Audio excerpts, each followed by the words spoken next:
Table for two, table for two.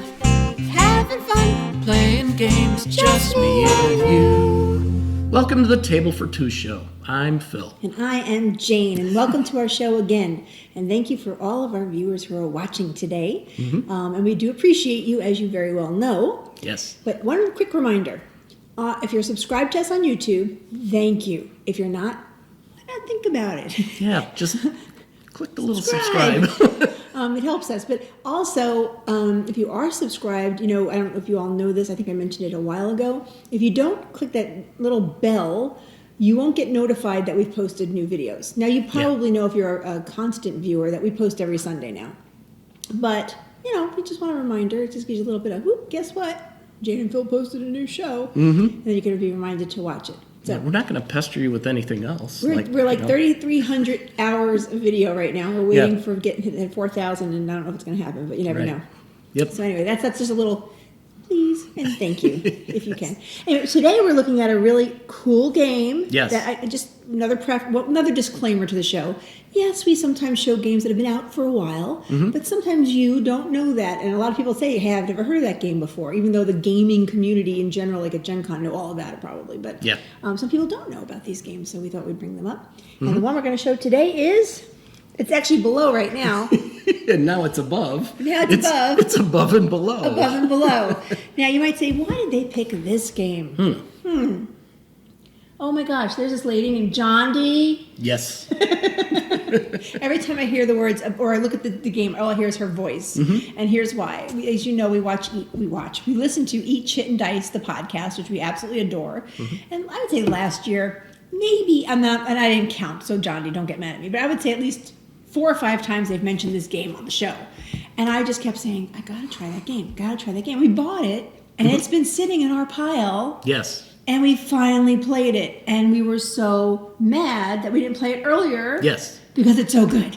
Yeah. So, John D, you are absolutely 100% right, so I'm just going to leave it there. And plus, it's Red Raven Games. Yeah, so we've had it in the pile since we had Megaland on the show. Right. Which is another Red Raven game. Last year on the show. So, they make some, I can't vouch for all their games, but they seem to make really good quality games. This one happens to be a longer playing game. Yeah. It's about 90 minutes on the box. Took us a little longer than that because we were learning and punching and everything else. Yeah. I will say, though, that in the picture review below, because we did the picture review this week, I'm just doing it from a one-player perspective.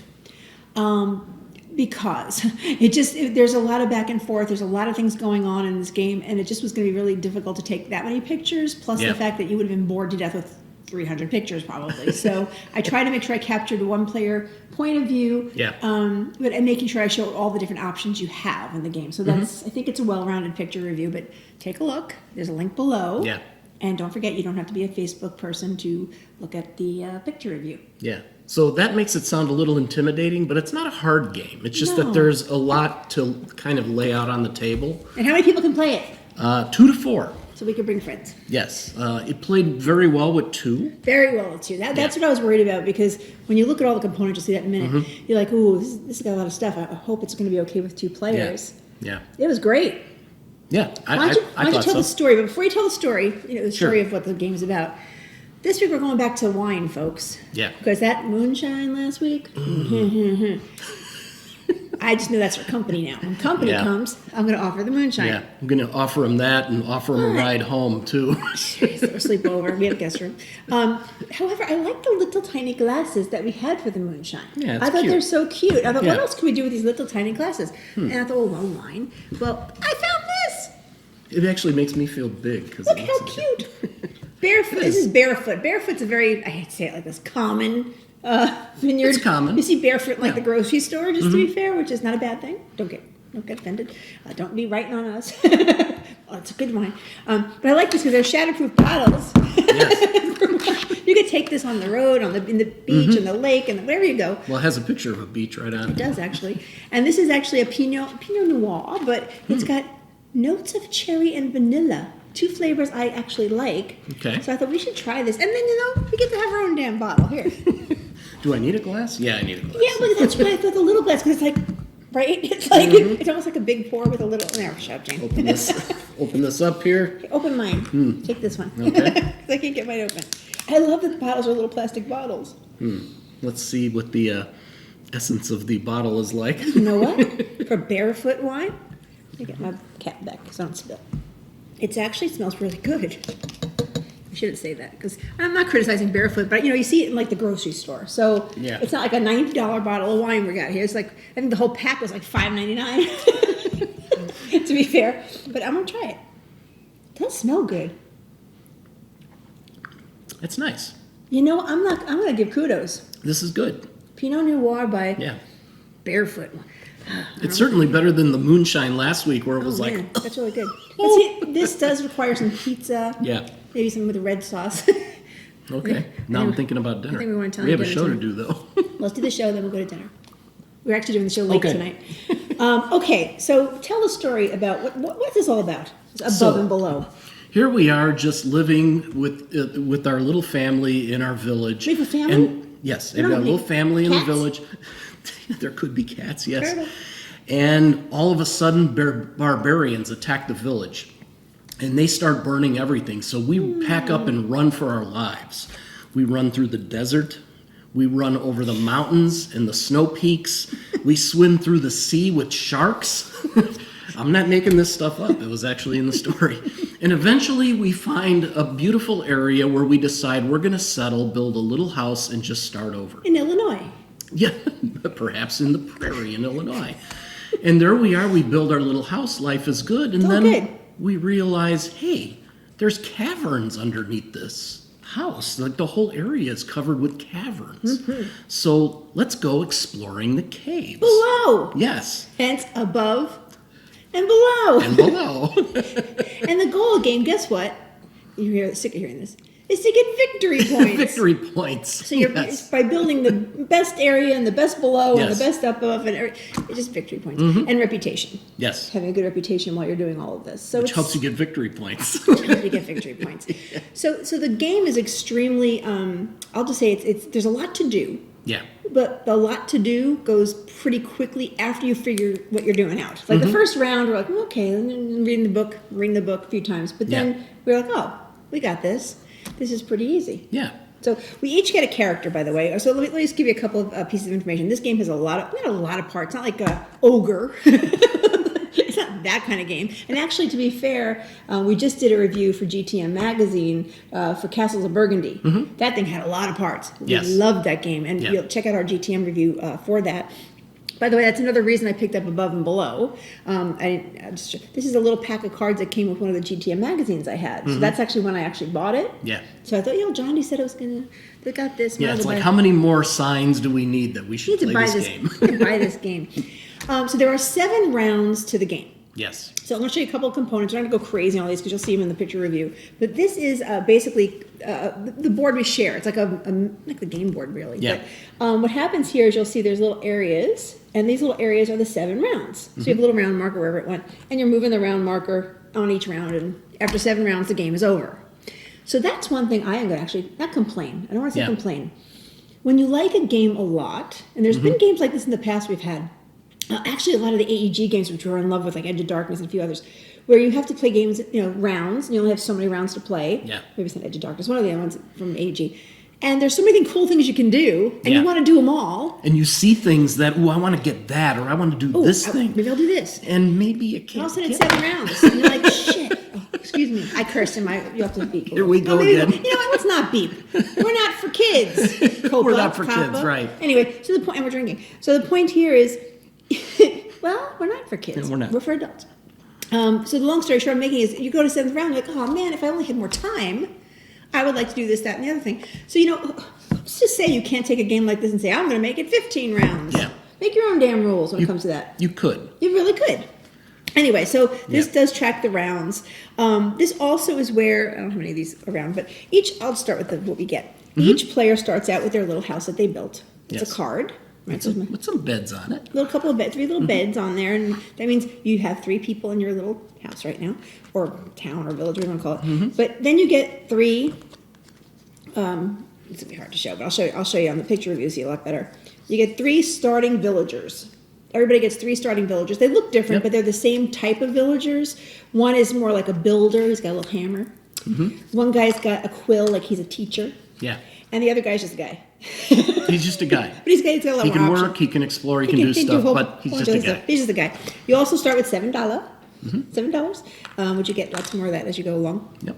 And you get this little cube, and this is your, marker, basically, for the game, Yeah. That's So, for your reputation. for your reputation marker. Oh, by the way, I should have mentioned that too. So on this game board, that was our rounds. But then this is where you track your reputation. Your reputation can go down or it can go up. And basically, whoever has the most reputation in the game gets 5 points. The second person gets 3 points. If you have more people, 2 points. Yep. And then if you get really good reputation, you get extra points down here at the end of the game. So it's Yeah. a little reputation tracker. And then up here, now I'll just use one of the starter ones.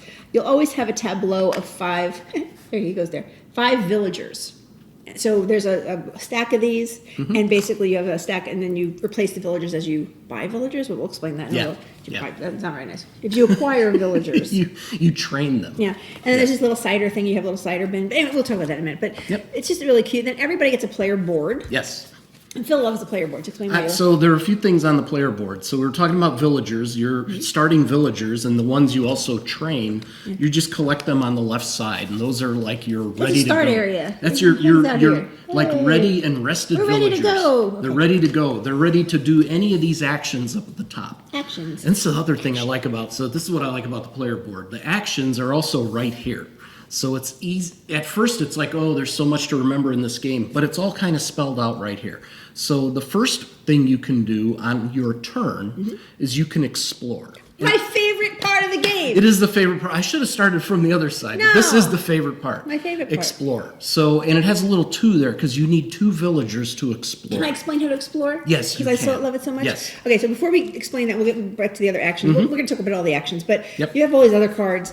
So there's going to be a tableau on the, you'll see in the picture, on the game table. You get basically what they're called star cards, and you have so many of those laid out on the table, and those are cards you can buy later. They're basically more houses and things like that.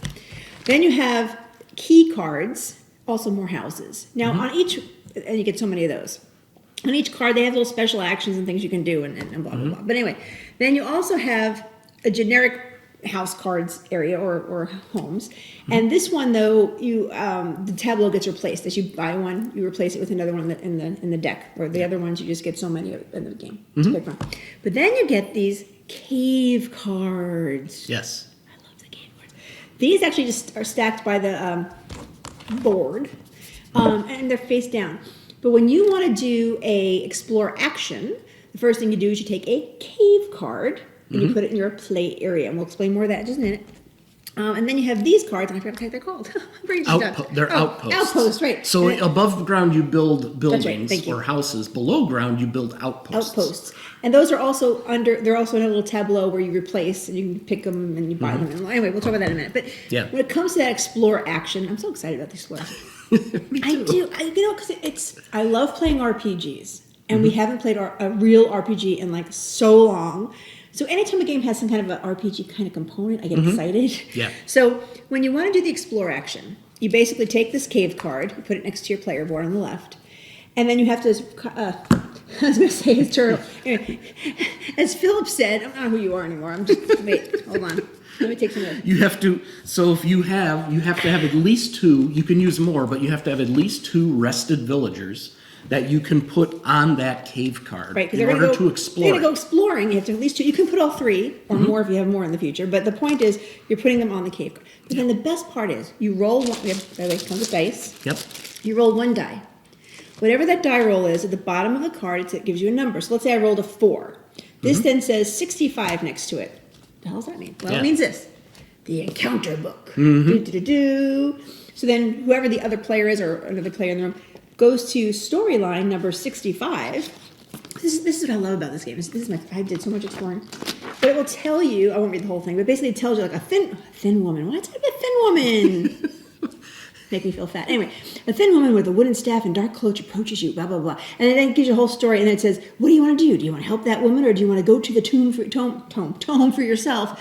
you have to make a decision on what you want to do. So I like that aspect of it. It's almost like we play Gloomhaven with our friends. Yes. It's like a town event. Like or a something. town event or yes.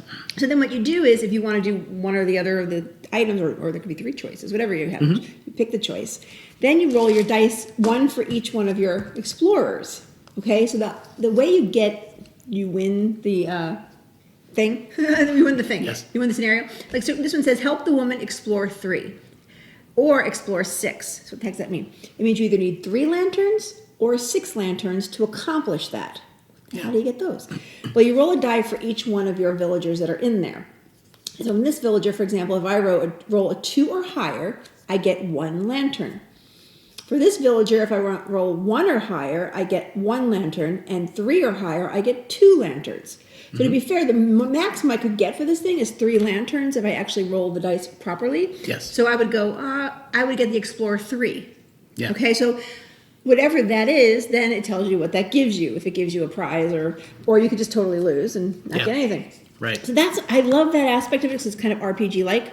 And then if you do win the scenario, you get to keep your cave card and you put it underneath your home cards or your building cards. I keep saying home cards. The building cards. Yeah. Because when you have one of these, you can then buy one of these, which is the outpost. Outpost. Why can't I remember the word outpost? Okay, Right. It makes me hungry. Because you can't buy an outpost unless you have an empty cave card. Right. The outposts go on the cave cards, and this doesn't really do anything at the end of the game, but it's just you have a space to put it. Yeah. So I don't know. I'm getting excited, but I love the Explorer because I like the story stuff. Yeah. Like, what should I do? Should I this or should I that? It gives you lots of options. Love In that. fact, even with that, let's say you only rolled enough to get 2 lanterns, and like, I really needed 3. You can do what's called exert.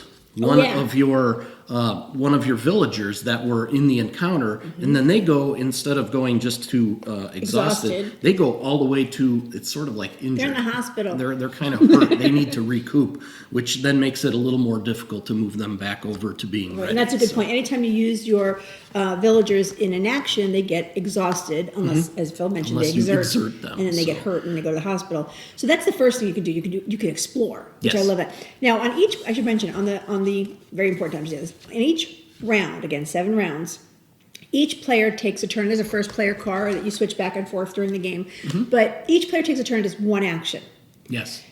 To the point where you get to the point where both people pass. Maybe they have no more villagers that can do anything. Yeah. And then that round is over. Okay, so that's just something to know. You don't just keep going and going and going. Now, other actions you can take are harvest. Yes, so I'll kind of go across. So we talked about explore, which is the most exciting by far, and then there's harvest. Now, Harvest. so with harvest, and we'll talk about how you get these cards in a minute. Yeah. So But this, with harvest, so here's a building that will actually get us a Paper. type of good. it's a paper. That Paper one good. is good. So there's a whole bunch of tokens for goods. Right. So basically, if you have a good on this card, which I'll tell you how you get those a little bit later, you can harvest that good. Yes. So then you're just going to take any villager and you're going to move them over to the exhausted area or used area. And that lets you to pick up one of the goods off one of your buildings. And what can you do with that good? Well, then you have options Let's there hear too. about it. You can either just put it off to the side and put it like with your coins or You're not whatever. sure what you want to do with it just Not yet. sure what you No. want to do. You can put it in, what was this area called again? You I can don't put remember. it Let me find, I'll tell you. You can put it in Advancement track. Advancement track. Thank you. You can put it in your advancement track. You do have to stack like goods together. So all if you get like paper 3 or- fish, they have to go in the same spot. But the more different types of goods you collect, the more victory points at the end you can get, and also it's more income you Kind get of like per Monopoly, you turn. get income after every round. We'll talk about that in a Yeah. minute. So Jane mentioned the coins. So every turn you get 4 coins. Some income. But this actually boosts Not how every many coins turn, you get. every Not round. Every round. Make Sorry, sure we stress that. every Okay, round. so let's go a little slower so we don't keep messing Yeah. this thing up. So harvest basically just means you could take one of your goods and you can do that. But you can also, and let me tell you a story here. Yeah. There's a little area here where you can put it up for sale. Yeah. Like you need the money. You get $3 for it if you put it up for sale. But then this is the part, I'll be honest with you, we never did. Yeah, for 2 players, it doesn't. Because, well, don't you know. put it up for sale, and the idea is that somebody can then purchase it, and they can haggle with you, like how much it is and how much they're going Yeah. to give you for it. And We just didn't. I mean, I can understand why somebody. Oh, I need one more of those goods, or I want to get a different type of good, and they have one, so I want to buy it from them. They're willing to give it up. We never really found a good reason why we wanted to sell or buy. Yeah. Like, did I really need 3 or so coins or whatever? I think more players. Yeah. It might make more sense. I don't know. Yeah. Maybe not. But you can also sell it. Now the next one is build. Yes. Now, you cannot build unless you have a villager that has a hammer on it. Mm-hmm. Bottom line, you can't do a build action without at least the one villager that has a hammer. Yes. With the build action, this allows you to then buy, for a better word, any the houses, whether they're a key house or a star house or a regular house, or you can build an outpost, right? But the main thing to understand is this is the cost on the top left-hand corner. Yep. So I would need $8 in order to build this particular home, in this case. But when you do buy a building, whether it be an outpost or whatever it is, you have to read the bottom of the card. Like some of them, I'm trying to give you a good example. Well, this one again produces paper. Yay.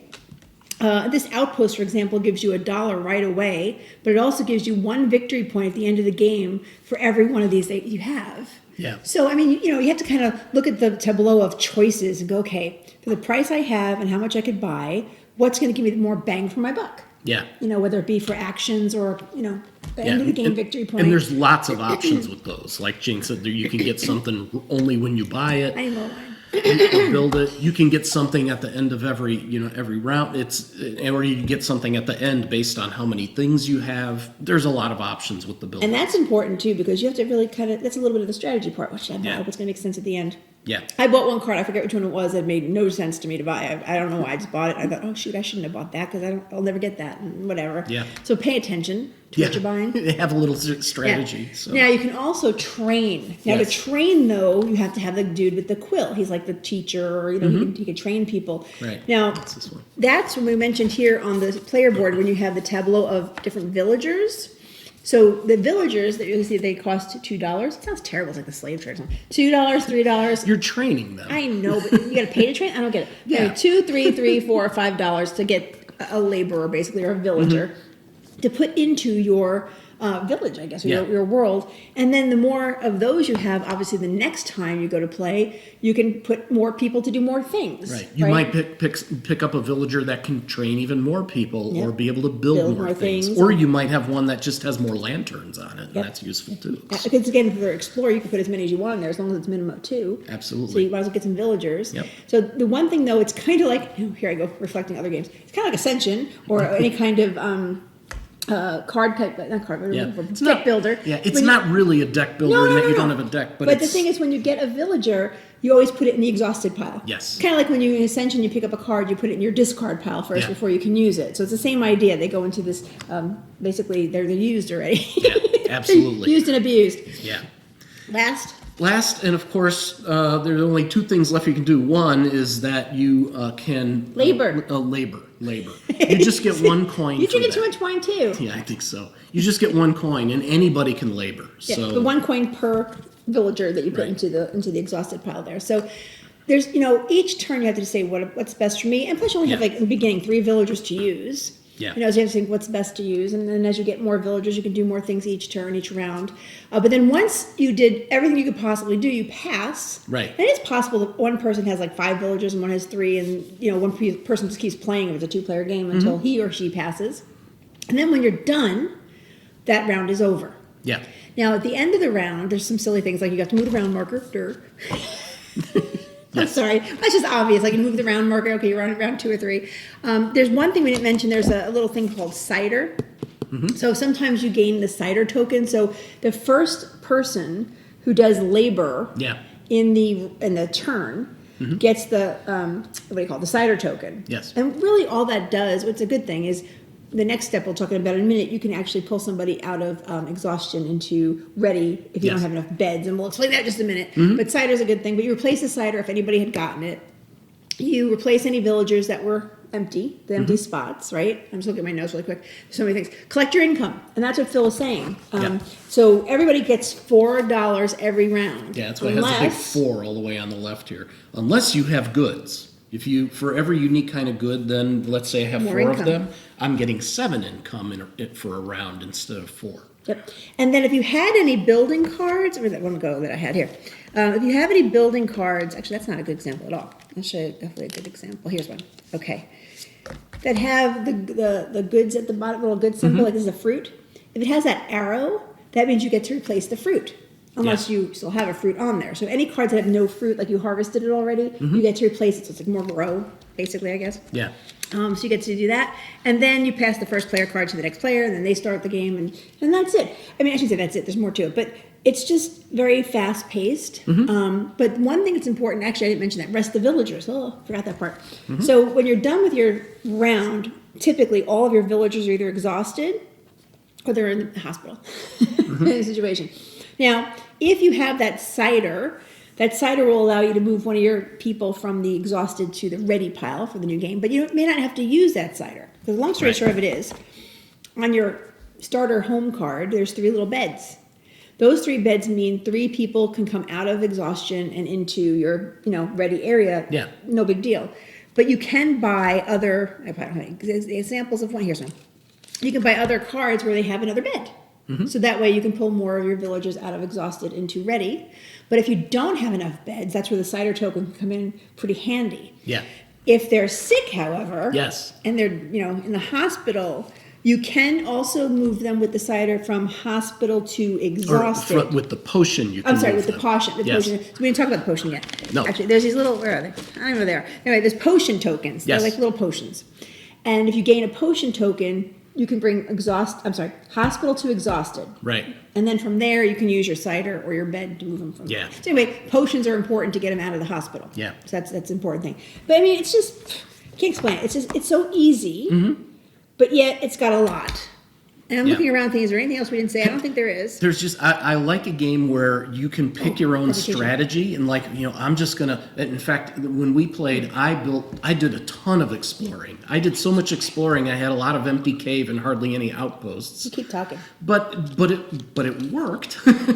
But I could see doing it the other way and saying, I'm going to build a lot of houses and I'm going to recruit a lot of people. Yeah. And be able to get points that way. So, or I'm going to go after lots of goods. So there's just a lot of different ways to really think about winning. The other thing is the encounter book again. My favorite part of the game. And that's why I kept exploring so much, because I love that book. I love learning. And the thing is, there's so many of them that you really probably won't remember the next time. I mean, there's 100. Let me see how many there are. There are 215 different encounters. I'm hoping maybe they come out with expansion. Although I think there's another game. I'm not sure, so I don't want to talk out of turn. But it's called Far and Away. Yeah. And I believe Johnny. Is it Far and Away or Near and Far? Or Near and Far. Near something and like Far. This. Near and Far. Johnny talked about that too. And I don't know if it's an expansion or if it's just another separate game. Don't laugh at me. Don't come for me that, I don't know what the game is. I'll figure it out. I'll buy that too. But what I'm saying is, with that, encounter book, you also gain and lose reputation. That's how that happens, by the way. Typically, it's the encounters that have you gain and lose reputation.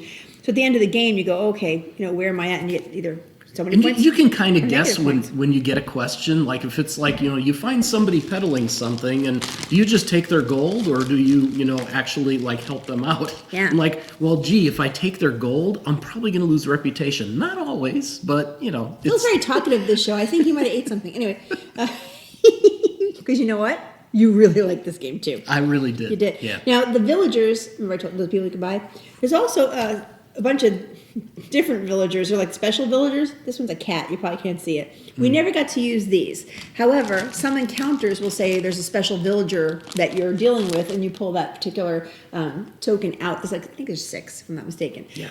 So you don't use those unless the encounter tells you to use those villagers. But I mean, I want to play more and more, and I want to try more and more of these scenarios. Yeah. So I'm sad. I'm sad that I didn't play this game earlier because I really like it. And this is one of those things where you go, I just can't wait to someday where we don't have to work for a living. And we can just play games and replay games that we like a lot. Like this one, for sure. But hey, this one's on the table now, so let's play it when we're done. Now I'm going to eat dinner first. Because all this wine is so good. It really is. Last week we had the moonshine. Somebody wrote, I forget who, so I apologize, folks. I watched the end because I wanted to see how bad you guys got, basically. And we actually didn't because we couldn't even stomach the stuff. It was like, holy crap. I think I drank like less than an ounce of that stuff. It was, whew. For real. This is much better. A couple of reminders before we end up this. First of all, don't forget the picture review below so you can actually see some of the play on how this worked. Don't forget our contest is still open for this month. So you can go and pick one of the games that we played last month that you might want to win. And the cool thing is this game will be in next month's contest. That's true. So if you really think this looks cool and you don't have a copy yet, might be a way to maybe potentially win it. Maybe. At the end of this month, we are going to a game convention. Hooray! We're so excited, but only for one day. And if you don't live in Illinois, this is not going to make any difference to you, but we're going to Winter War. Winterwar.org, I think is their website, in Champaign, Illinois.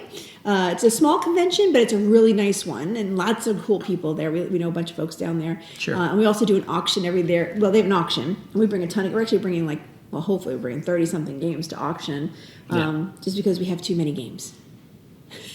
We do. And we did the calculation, we're how old and how many years before we may die. We're never going to play all these games. We bought more shelves and we did. We bought more shelves. You should see our game room right now. Holy Christmas! But anyway, we do enjoy games, and like we said, someday if we actually get to stop working for a living, a real job, no more jobs. Yeah, we're gonna definitely play a lot more. But we try to at least play a couple times a week. Yeah. All right, guys. So see you next week. Have a good week. I don't know. What else? Do you want to say anything else? Just get some Barefoot wine at the grocery store. It's really cheap, but it tastes really good. It's pretty good. See you later. Cheers. Bye.